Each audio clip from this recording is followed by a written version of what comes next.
නාමල් රාජපක්ෂ කියන්නේ මේ කිලෝමීටරයක් දකින්න මිනිස්සෙක් නෙමෙයි. එතුමා ඇවිල්ලා නියම දේශපාලන පරපුරකින් පැවතෙන හොන්ත නියම අර අපි කියන්නේ නියම බඩුවක් නියම පොරකගේ පුතෙක්. හොඳට අහගන්න. අපි පොඩි කාලේ ගෙදර තිබ්බ ටීවී එකට අපි දැන් කැමතිද? පහසුද? නෑ. අද අපේ ළමයා කැමතිද ගිහිල්ලා ඇන්ටනාව එළියේ අර කරකෝ ටීවී බලන්න? නෑ. අද මම බොහොම පැහැදිලි කිරීමක් කරන්නේ. අපි ආවේ වෙනස් කරන්න. මොකද නාමල් රාජපක්ෂ කියන්නේ මේ කිලෝමීටරයක් දකින්න මිනිස්සෙක් නෙමෙයි. Okay.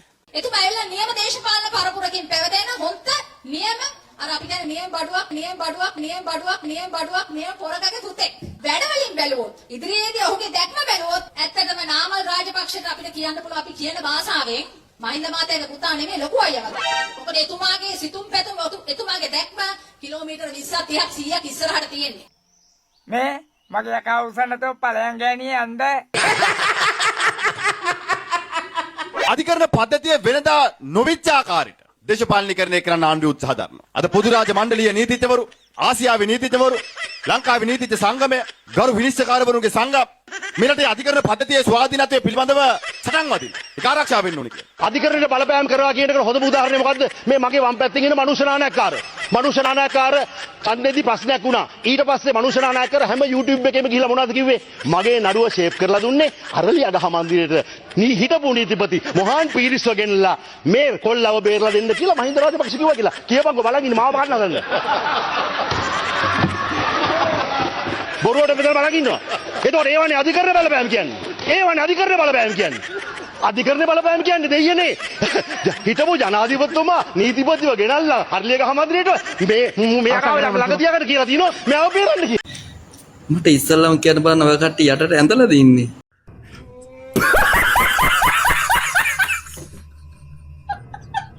දැන් මට විමල් විරන්සෝ පේන විදිහ කියනකොට දැන් මම දන්නවා විමල් විරන්සෝ මම දැනුවත් හිරුවේකේ පතර කඩදාසි වලින් නිදාගත්ත මිනිස්සු. එයාට එකට වැඩ කරපුවා නේද? ඒක මම දන්නවා ඒක. එතකොට මට තේරෙනවා විමල් විරන්සෝ මහත්තයාට තියෙන්නේ අනුර කුමාර එක්ක ඊර්ෂ්‍යාව. මෙයා නේක නැති වෙයි.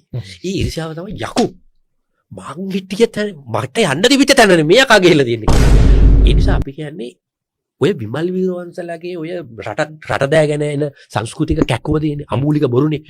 දැන් විමල් වීරවංශගේ පවුලේ දරුවෝ දෙන්න බලන්න. ඒ ළමයි ඔක්කොම බටහිරට උනේ දෙන හැදිලා තියෙනවා. එතකොට මේ ගෙවල් වලට එක තීරියකුයි සමාජයට ඇවිල්ලා නොම ගෙවන තව තීරියකුයි කියලා වැඩක් නැහැ. ඉතින් මම මේ සාරාංශගත කරේ අර මේකනම් විපක්ෂේ තත්වයේ ආණ්ඩුව ඔහොම තමයි යන්නේ. සත්‍ය බොහොම කටුකයි.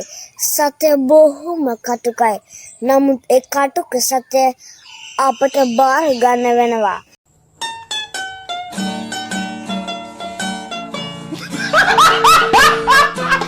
ඊළු ආර්ථික අර්බුදයකට මේකට ඇදවට්ටපු වෙලාවක මේක වැටුණා නෙමෙයි වැට්ටුවා. වැටෙන්න ඉඩ දීලා බලාගෙන හිටියා. වැට්ටුවේ වෙන කවුරුවත් නෙමෙයි බැසිල් රාජපක්ෂලා. වැට්ටුවේ වෙන කවුරුවත් නෙමෙයි ටීවී ජයසුන්දරලා. වැට්ටුවේ වෙන කවුරුවත් නෙමෙයි ගෝඨාභය රාජපක්ෂලා. මේක ප්‍රපාතක වැටෙන බව අපි කල් තියා අනතුරු ගෙවුවා. ඒකේ ප්‍රතිඵලයක් හැටියට අපි වැයපතිකම් වලින් එළියට දැම්මා. වැටෙන්න නියමිතයි වැටෙන එකෙන් මේක බේරගන්නයි කියලා කියපු අපට පහර දෙන්න පටන් ගත්තා. අන්තිමට ආර්ථික අර්බුදයේ විසින් දේශපාලන කුණාටුවක් හැදුවා. දේශපාලන කුණාටුවේ ජනාධිපතිවරයාට පලා යන්න උනා. සචීන්ද්‍ර රාජපක්ෂට රැවුලම ගන්න උනා. තාමත් ඒක රැවුලුවා. සචීන්ද්‍ර රාජපක්ෂට රැවුලම ගන්න උනා මුණ වටේ. සමහර දිග දීපා සාටකේ නැතුව පාර්ලිමේන්තුවට ආවා. සාටකේ කියනවා. වෙන්න තියෙන හත්වලන් වල ඔක්කොම සමුහරේට උනා. අන්තිමට උන්දලා හොයාගත්ත පණ බේරා ගැනීමේ ගැලවීමේ මෙහෙුමට ගලවා ගැනීමේ නිලධාරී. ඒ වෙන කවුරුවත් නෙවෙයි රනිල් වික්‍රමසිංහ දෙමි. උන්නේ තමයි ගැලවුම් කාර්යය උනේ. මේ බඳුන් කර හොරා කියලා. බඳුන කුමාරට පත්‍රිකාවක් ගහලා බැලුවා. දැන් බඳුන කුමාරට උන්නේ හැට කැමති කම්මේ. මහින්ද රාජපක්ෂගේ කටින් කිව්වා බඳුන් කර හොරා රනිල් කියලා.